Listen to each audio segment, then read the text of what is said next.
to another video. In today's video, I'm going to be talking about the new nuclear age, why the world is rethinking atomic power. It's written by Goldman Sachs. Before I start this, I will request you to please subscribe to this channel. I'm really trying to build it out, and any subscriber helps me unlock a lot of features on YouTube, and it would be super helpful. So before you go ahead and you start watching this video, please do like, share, and subscribe. All right, let's get into the video. So this paper is fairly new. It came out in September 2025. What they start out talking about is essentially accidents like 3 Mile Island, Chernobyl, Fukushima. All of these we're fairly aware of. And they talk about how this was one of the key factors which actually stopped the momentum that we had, which we were seeing around nuclear energy. Obviously, public opposition surged and so on and so forth. So much so that, interestingly, nuclear only makes up about 9% of the global electricity mix, and that's like nearly half of what it was in the 1990s. So if you sort of think about this in terms of where we are as a civilization, we've actually sort of regressed. Obviously, nuclear comes with a lot of risks. All of those we will touch upon. But if that is the future of energy, then we have sort of like regressed, and we were way ahead in the 1990s than we are today. Then essentially in this paper, what they do is they start talking about innovations. So obviously they talk about innovations in fission, like small modular reactors. So one thing is that historically, all nuclear reactors that have been built so there's two processes. Let's start with there. So there's fission and then there's fusion. Everything that we do see in terms of the nuclear reactors, they have all been fission based. And now what we're starting to see are small modular reactors, and they are going to essentially cause the revival of nuclear fission. Small modular reactors, for those of you who are not aware of it, are basically a new type of reactor. They are much smaller in size, so much so that they could be put behind a train, and they can be carried from one part of a country to another, as compared to the traditional larger nuclear power plants like the ones we see in The Simpsons, which are very hard to move, or the ones we have seen in the case of, more realistically, Fukushima as an example, or Chernobyl.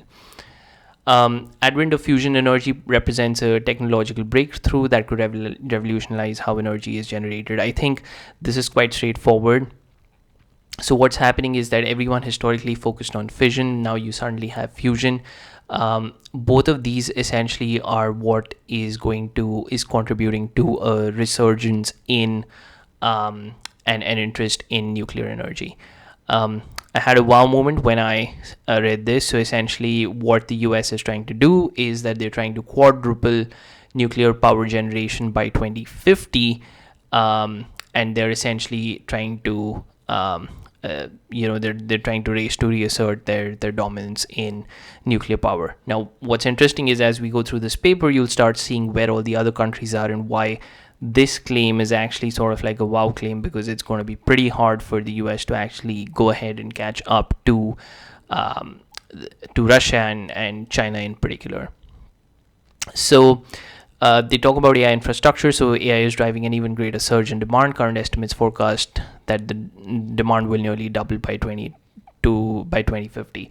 So I will go through another paper which actually Goldman has written on data centers in a subsequent video, but this largely aligns with all the hyperscaler demand that we are seeing, which is coming from the AI inference and trading data centers that are actually being built out, not only across the US, but actually across the globe. And we're starting to see massive demand pylons happening. Then essentially they actually do talk about data center power demand is projected to rise by as much as 165% by 2030, bringing global data center capacity to about 137 gigawatt, roughly 60% of which will need to be met with new generation capacity. So just to put this into context, essentially, when you're thinking about power, right, and you put a massive data center in the middle of a metropolis, what you need to actually service the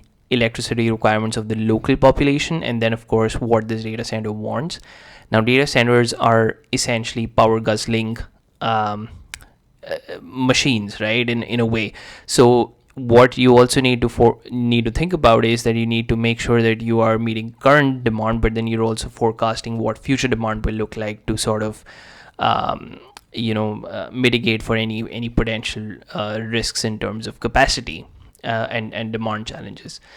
So then they go on to say, while hyperscalers are largely turning to natural gas to meet current demand since the infrastructure is already in place, the overarching need to secure firm dispatchable power has opened the door to creative solutions. Hyperscalers, for those of you who are not aware, are essentially Google, AWS, Microsoft, Azure, Oracle. From the Chinese side, you have Baidu, Alibaba, Tencent, ByteDance. ByteDance essentially owns TikTok. For the American audience who might not be that familiar with ByteDance, so these are obviously some of Meta as well. So these are just some of the companies that basically are referred to as hyperscalers. It's because they scale at a hyper pace. So that's how this name essentially comes about.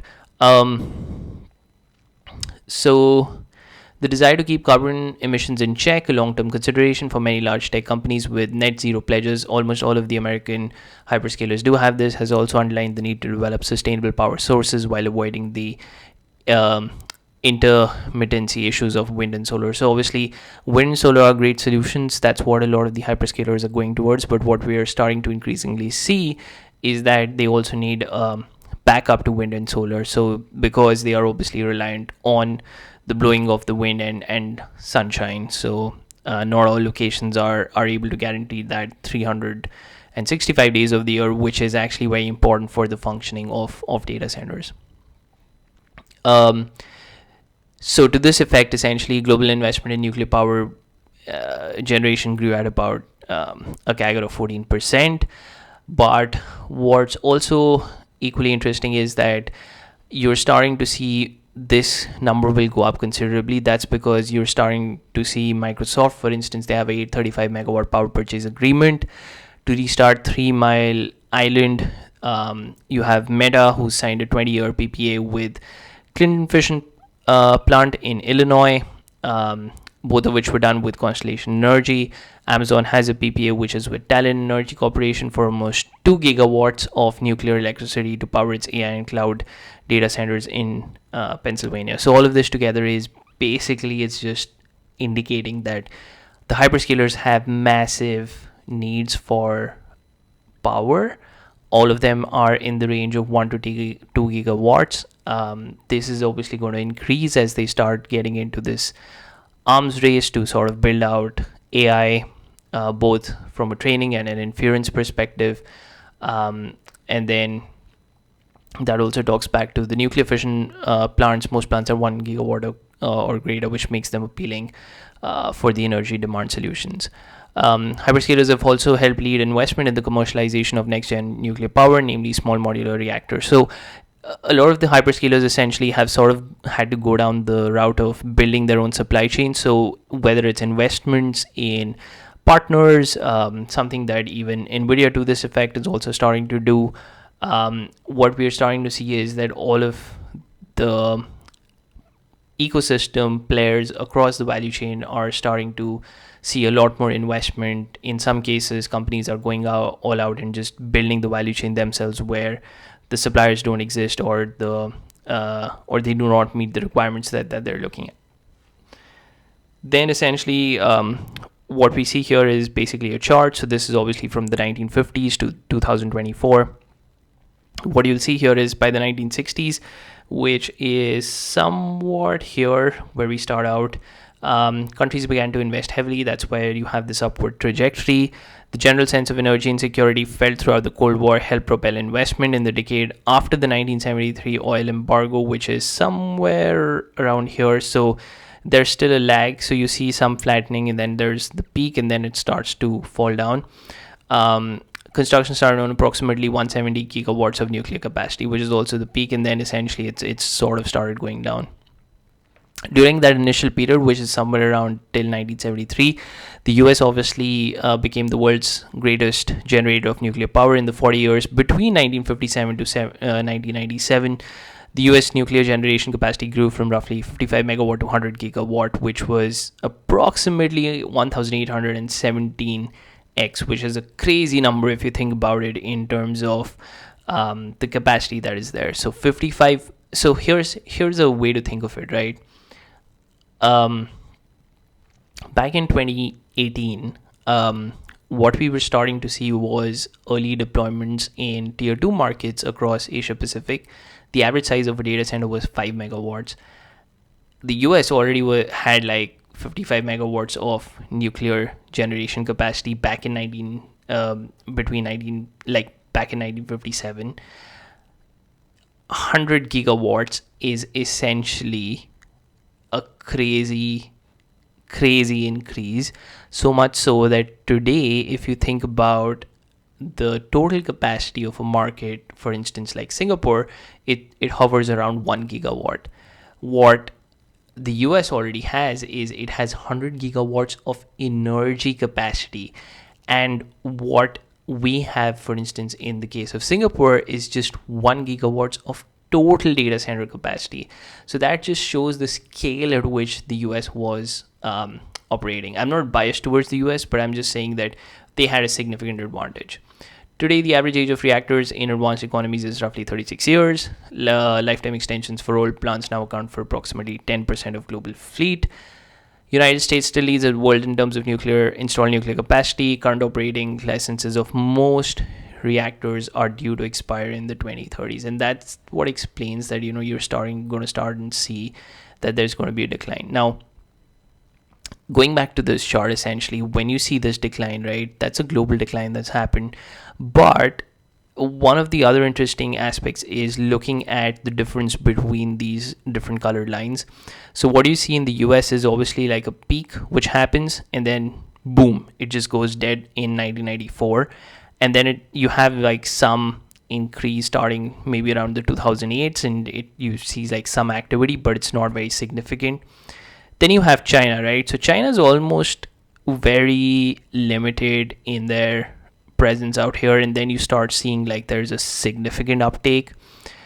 Then you have Russia, which obviously is also like building out pretty massive, and then France again had a pretty decent amount of activity which is going on, and then similar to the US, they also sort of died out. And then of course there's the rest of the world, which is obviously going to follow this trajectory, but we'll come to that in a bit. What you'll see is that how there is a dominance of three countries when it comes to nuclear reactors, and I think that's basically this chart here. So what you see is the US has about 97 gigawatts of power. France has about 63 gigawatts. South Korea has about 26, China 55, and Russia 27. So these are essentially the largest countries that do have. I think one of the things that so this 97 gigawatts is essentially, they've just rounded up this number here to 100 gigawatts. So just clarifying that. One of the things that you'll see here is all but 4 of the nuclear reactors that began construction between 2017 and 2024 are of Russian or Chinese design. And this is what I was saying, that it's basically dominated by the US, Russia, China, France, and then to some extent South Korea as well. South Korea obviously has a comparable capacity to Russia. Perhaps most importantly, both countries have leveraged and almost half, 29 out of 63 of the reactors currently under construction are being built in China, which is crazy. Like basically China is just going all out. Perhaps most importantly, both countries have leveraged the strength of their domestic industries to export and finance the construction of nuclear fission reactors abroad, cementing decades-long commercial ties with recipient countries. So what this shows is that if you look at that chart above, in the rest of the world, there might be activity and there might be nuclear reactors under construction, but essentially all of them are being, or a large proportion of them are being constructed, operated, and maintained by China and Russia. which then brings us to this point. China is on track to leapfrog the United States and become the world's largest nuclear energy generator by 2030, with the ultimate goal of reaching 200 gigawatts, which is twice the capacity of the US by 2040. So if the US obviously doesn't double down and sort of try and maintain its advantage, it's actually going to start losing out to China. And that also explains why a lot of there is a significant push within the US to actually sort of start building these nuclear reactors within the country itself. Russia's state-banked Rosatom State Atomic Energy Corporation is currently building 19 reactors around the world with an international order book of more than 200 billion and export revenues of 18 billion. The US order book, in contrast, was zero. Again, this is just flabbergasting at this point in time. Like, you have the US, which is one of the greatest countries when it comes to having dominance in the nuclear space, all the way up till the early 1994s, and then you just see a significant decline, so much so that Russia and China, who were nowhere in the running, have managed to sort of catch up to them. In 2023, Rosatom inaugurated the 20 billion Akuyu nuclear plant in Turkey. Hopefully I'm pronouncing that correctly. A project that was largely financed by Russia, built by Russians, and will be operated by Rosatom for decades to come. So this just shows how you're sort of, how Russia is sort of, becoming integral to the, to geopolitics also to a large extent, and is basically integrated into the success and the economic success and prosperity of different countries. This was a hum moment after my wow moment up earlier in this particular video and this particular document. So what you're seeing here is essentially the net capacity under construction. What you'll see here is there's dominance of basically two colors. There's this dark blue, which is China building for China itself. There's Russia, which is this light blue, Russia building for China, Russia building for almost a lot of other countries. And then you have other, and the other doesn't include the US because the US isn't doing anything and it has no order book, as we just saw. But what you're seeing is these other countries are basically providing the tech to the UK, South Korea, Japan, Brazil, and Slovakia. But the major dominance essentially is China building for China, Russia building for a lot of other countries, and then you have some others who are basically providing this. Then essentially what we do is we go a level further. So the current shortfall in talent presents a key constraint. Estimates state that the present US-based nuclear workforce would need to triple to meet 2050 nuclear energy demand. However, the total number of graduates actually fell in 2022 because everyone's basically going to AI and they realize that's where the money is. A 20% drop from peak 2015 levels. The last two domestic reactors built at Georgia's plant Vogtle took about 15 years to complete, cost more than 35 billion, more than double the initial projections. In comparison, China's average construction time for large reactors is just 7 years, while Russia is estimated at around 8. So what this is showing is that not only is there cost overrun, but also that both China and Russia are able to build more efficiently as compared to the United States. So maybe it's a play of private companies coming in and building, which is what a lot of the entrepreneurs are hoping for, and that's also what the government is hoping for. Maybe it's not a state play. While China and Russia sort of double down on that, maybe private enterprise, which has always led the way in the US, is what is going to lead the way again in terms of nuclear energy as well. Then essentially we go to the geopolitics of the nuclear supply chain. So this supply chain starts with the mining of uranium, which is then milled into uranium concentrate, commonly referred to as yellow cake, converted into gaseous form, enriched to 3 to 5% to create low enriched uranium, blah, blah, blah, blah, blah. So long story short, uranium is critical, goes through processes. Intent is to convert it into fuel pellets, right? During the Cold War, this is the interesting part. The United States was amongst the world's leading uranium producers, extracting 20 to 45 million pounds annually. By 2023, this figure had plummeted to just 50,000 pounds. The country has a singular uranium conversion facility remaining, and while the United States used to be the world's greatest producer of enriched uranium, today it has just 8% of global uranium enrichment capacity from a foreign owned plant operating in the United States. This also sort of explains why rare earth minerals are starting to get very important, especially because the US is starting to run out of this and other countries start discovering their own uranium reserves. Interestingly, Kazakhstan, for those of you who haven't heard of Kazakhstan, it's Central Asia, is the world's greatest producer of uranium or yellow cake, 39%, most of which it sells to its neighbors, Russia and China. This also explains why Russia and China are actually able to invest in nuclear, because they actually have access to the fuel. So think of this, right? If let's say that you have a nuclear plant is more like a car, right? And you need to put gas or petrol into it, then essentially uranium is that gas or petrol. So you could build a great nuclear reactor or a car, but if you don't have the fuel to actually run it, that basically is just a waste, right? So the reason that Russia and China have also been able to do this is because they have access to uranium.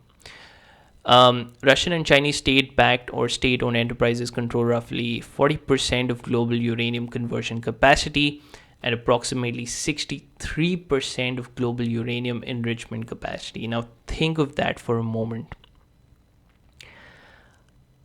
40% of global uranium conversion capacity, 63% of global uranium enrichment capacity. I'm just going to scroll up again and just show you that chart. This just explains why in God's name are China and Russia being able to dominate nuclear capacity and origin of technology. It's because they are essentially able to control the value chain. That it's as simple as that. The United States now imports 72% of the enriched uranium it uses, which also shows that there is an increased dependency that the US has on these countries to actually provide it the uranium which it actually needs. Obviously, I haven't fact checked this. This is obviously coming from Goldman Sachs, so caveat here.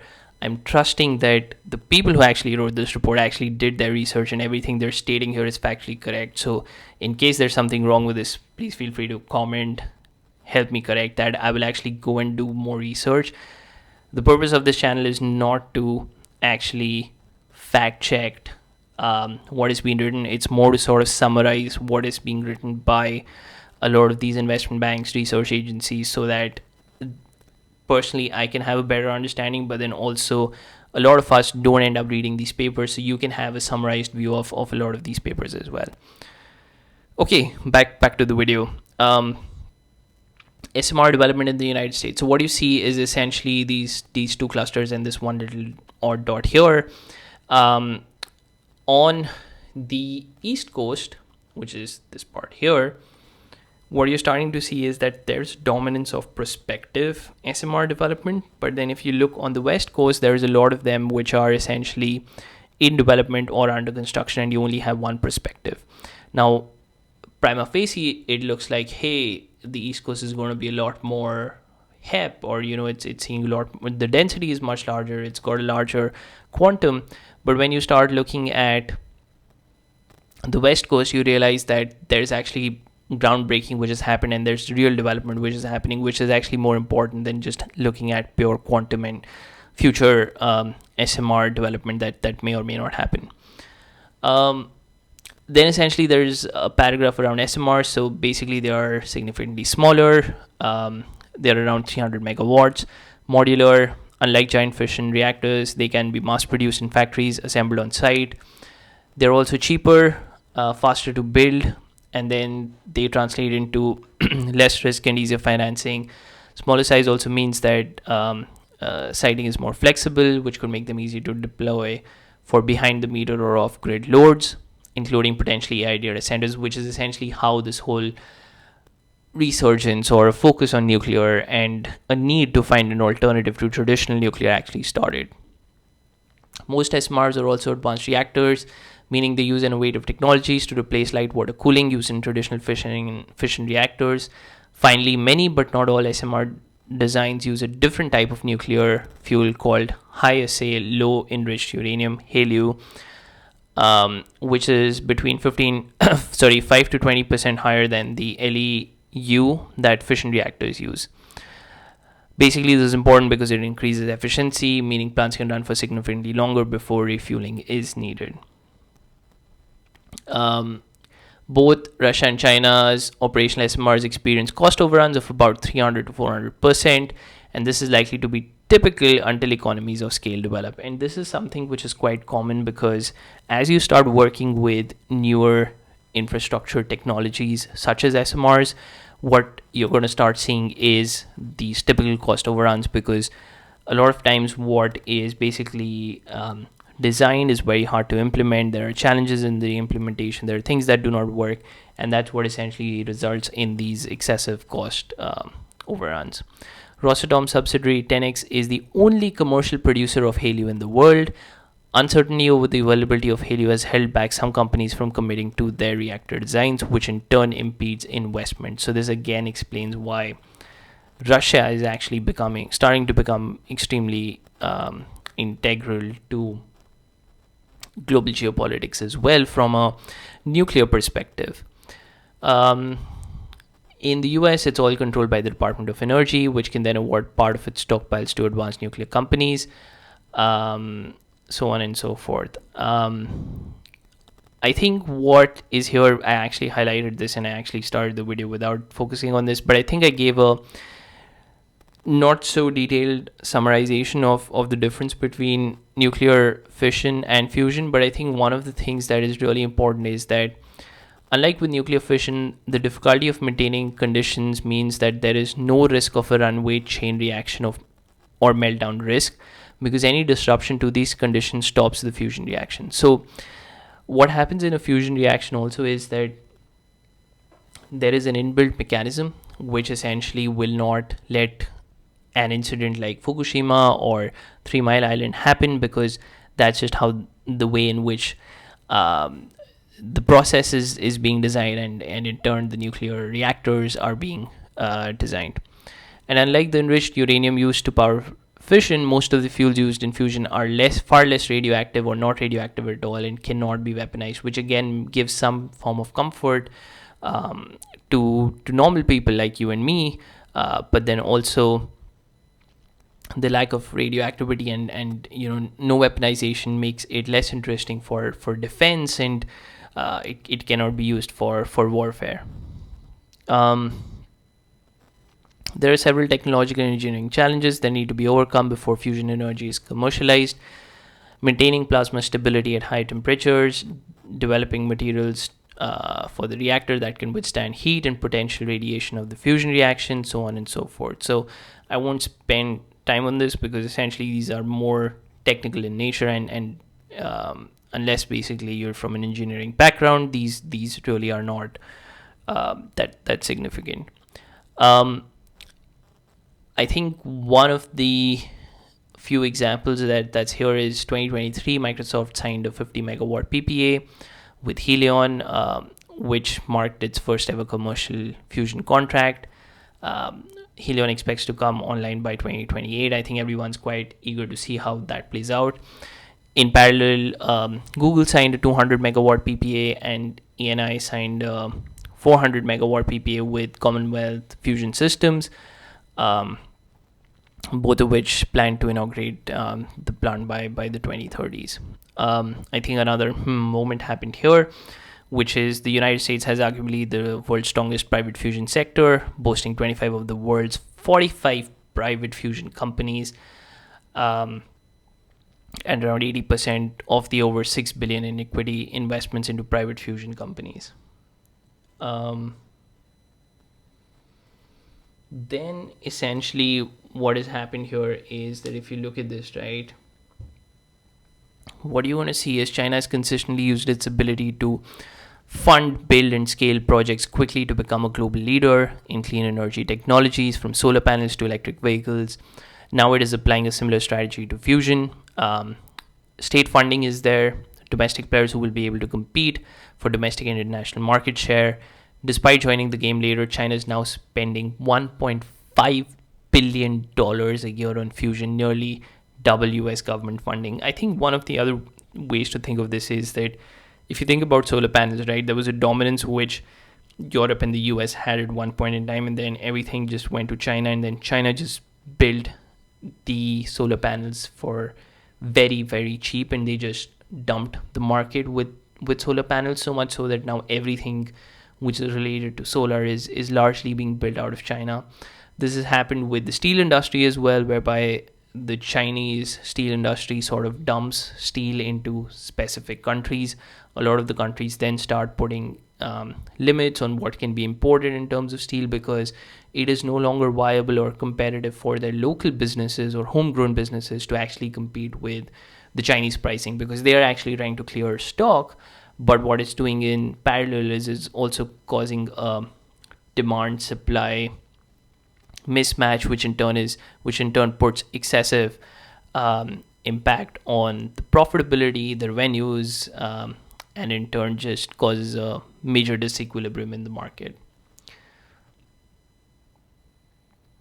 Going back to this particular section, they do talk about the Chinese, and they do say that they also have 10 times the number of PhD graduates in fusion and as the United States, and are attracting even more talent. China has built multiple fusion facilities and has more in the works, including a new laser-based facility in Sichuan that has a similar design as the California-based National Ignition facility, but is roughly 1.5 times larger.